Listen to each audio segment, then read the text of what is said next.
All right, so here real quick, I'm going to try to do this as fast as I can, but you're going to go to the HAGA website and to the Decade app and click on Yardage Book.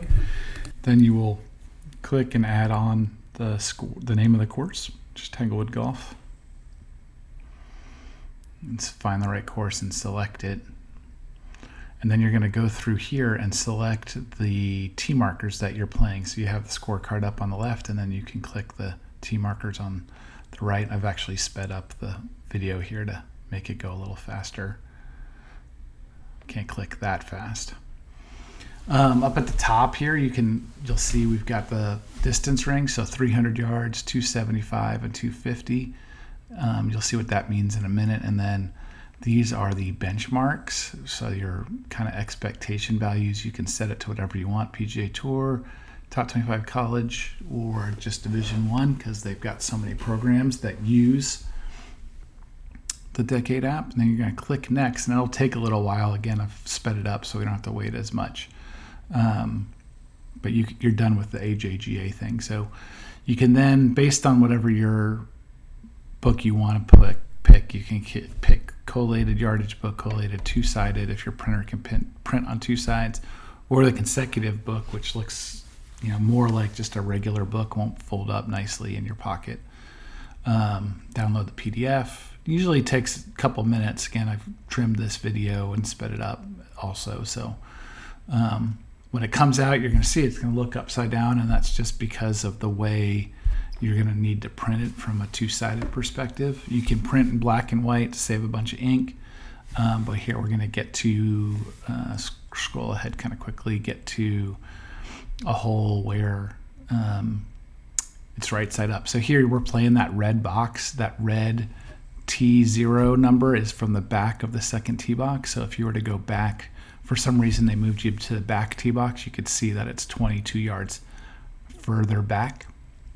Over on the left here, we've got at 250 yards, the fairway is 32 yards wide. At 275 yards, it's 46 or 48, I can't see. And then at 300, it's 58 yards wide. Next, we'll talk about these dotted rings, these dashed rings. That's 100, 120, 140, 160, 180. And next to that, we've got, sorry, I'm voicing this over after the fact. I can't remember what I did. Oh, then I went, excuse me, so that's the distance to the front of the bunker to carry that bunker, and then to carry 257 and 273 to carry the second bunker. These red numbers here, we'll talk about those, but that's where your target should be off the edge of the green. It should be no less than that number from the distance. So, if we were at the, say, 100 yards, we wouldn't want our, 120. We wouldn't want our target to be less than 6 off the front or 6 off the left or right.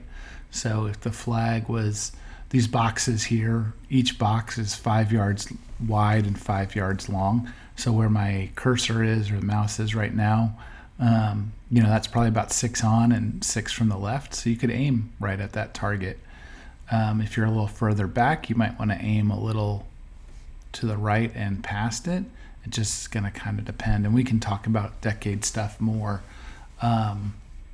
These numbers here are the PGA Tour benchmarks from those distances. So you'll see that from 100 yards, it takes them on average 2.8 strokes. And then when they get out to 160, they start averaging over par, which is probably a little bit higher than you would have thought.